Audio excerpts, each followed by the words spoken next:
Assalamualaikum warahmatullahi wabarakatuh. Perkenalkan, nama saya Agen Silvana dengan NIM A1H1240027. Saya dari kelas 1A angkatan 24. Di sini saya akan menjelaskan materi filsafat pendidikan. Langsung saja.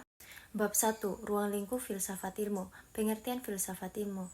Filsafat dalam bahasa Inggris yaitu filosofi. Adapun istilah filsafat berasal dari bahasa Yunani, filosofia, yang terdiri dari atas dua kata, yaitu philos yang artinya cinta, atau philia yang artinya persahabatan, tertarik kepada, dan sophos artinya hikmat, kebijaksanaan, pengetahuan, keterampilan, pengalaman praktis, dan inteligensi. Jadi secara etimologi filsafat berarti cinta kebijaksanaan atau kebenaran. Adapun beberapa pengertian pokok tentang filsafat menurut kalangan filosof. Yang pertama, upaya spekulatif untuk menyajikan suatu pandangan sistematik serta lengkap tentang seluruh realitas. Yang kedua, upaya untuk melukiskan hakikat realitas akhir dan dasar serta nyata. Dan yang ketiga, upaya untuk menentukan batas dan jangkauan pengetahuan, sumber, hakikat, dan nilainya. Yang terakhir, disiplin ilmu yang berupa untuk membantu Anda melihat apa yang dikatakan dan untuk mengatakan apa yang dilihat.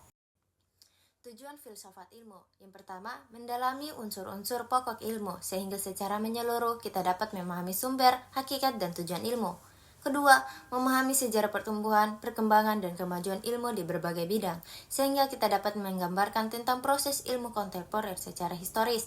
Dan terakhir, mempertegas bahwa dalam persoalan sumber dan tujuan antara ilmu dan agama tidak dapat bertentangan. Bab 2. Sejarah perkembangan ilmu. Landasan ilmu pada zaman Yunani. Filsafat Yunani merupakan periode sangat penting dalam sejarah peradaban manusia, karena pada waktu ini terjadi perubahan pola pikir manusia dari mitosentris menjadi logosentris. Pada dasarnya, silogisme terdiri dari 3 premis. Yang pertama itu semua manusia akan mati, atau premis mayor. Dan kedua, Socrates seorang manusia, atau premis minor. Dan ketiga, Socrates akan mati, atau konklusi. Perkembangan ilmu zaman Islam. Yang pertama, penyampaian ilmu dan filsafat Yunani ke dunia Islam, dan kedua, perkembangan ilmu pada masa Islam klasik, dan ketiga, perkembangan ilmu pada masa kejayaan Islam, dan keempat, masa keruntuhan tradisi keilmuan dalam Islam.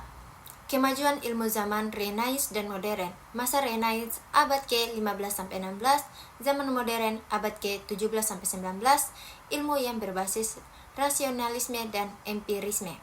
Kemajuan ilmu zaman kontemporer. Contoh perkembangan ilmu kontemporer yang pertama itu ada santri, priayi, dan abangga, dan kedua teknologi rekayasa genetika, dan ketiga teknologi informasi, dan terakhir teori partikel elementer. Bab 3. Pengetahuan dan ukuran kebenaran.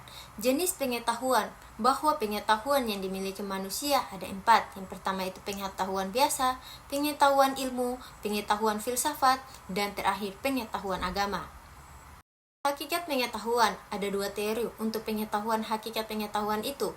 Yang pertama, realisme, idealisme, sumber pengetahuan, empirisme, rasionalisme, intuisi, dan wahyu. Ukuran kebenaran. Yang pertama itu teori korespondensi, dan kedua teori koherensi tentang kebenaran, dan ketiga teori programatisme tentang kebenaran, dan terakhir agama sebagai teori kebenaran. Klasifikasi dan hierarki ilmu. Yang pertama itu ada ilmu syariah dan ilmu akliyah. Bab 4. Dasar-dasar ilmu. Di dalam pemahaman ontologi dapat dikemukakan pandangan-pandangan pokok pemikiran.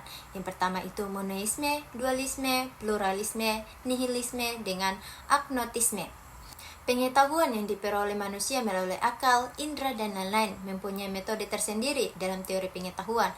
Yang pertama itu ada metode induktif, metode deduktif, metode positivisme, dan keempat metode kontelaktif, dan terakhir metode diaklektis. Untuk lebih mengenal apa yang dimaksud dengan aksiologis, penulis akan menguraikan beberapa definisi tentang aksiologis. Aksiologis berasal dari perkataan aksio yang atau Yunani yang berarti nilai, dan logos yang berarti teori. Sedangkan arti aksiologis yang terdapat di dalam buku Junjun S. Surya Sumatri Filsafat Ilmu, sebuah pengantar populer bahwa aksiologis diartikan sebagai teori nilai yang berkaitan dengan kegunaan dari pengetahuan yang diperoleh. Bab 5. Bahasa. Bahasa adalah suatu sistem yang berstruktur dari simbol-simbol bunyi arbiter yang dipergunakan oleh para anggota sesuatu kelompok sosial sebagai alat pergaul satu sama lain.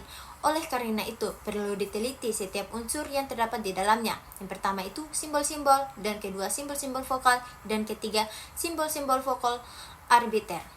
Fungsi bahasa menurut Halliday sebagaimana yang dikutip oleh Taimah bahwa fungsi bahasa adalah sebagai berikut. Yang pertama fungsi instrumental, dan kedua fungsi regulatoris, dan ketiga fungsi interaksional, keempat fungsi personal, kelima fungsi heuristik, dan keenam fungsi imajinatif, dan terakhir fungsi representasional. Sekian, mungkin itu saja materi dari saya. Saya akhiri dengan wassalamualaikum warahmatullahi wabarakatuh. Terima kasih yang telah menonton video ini.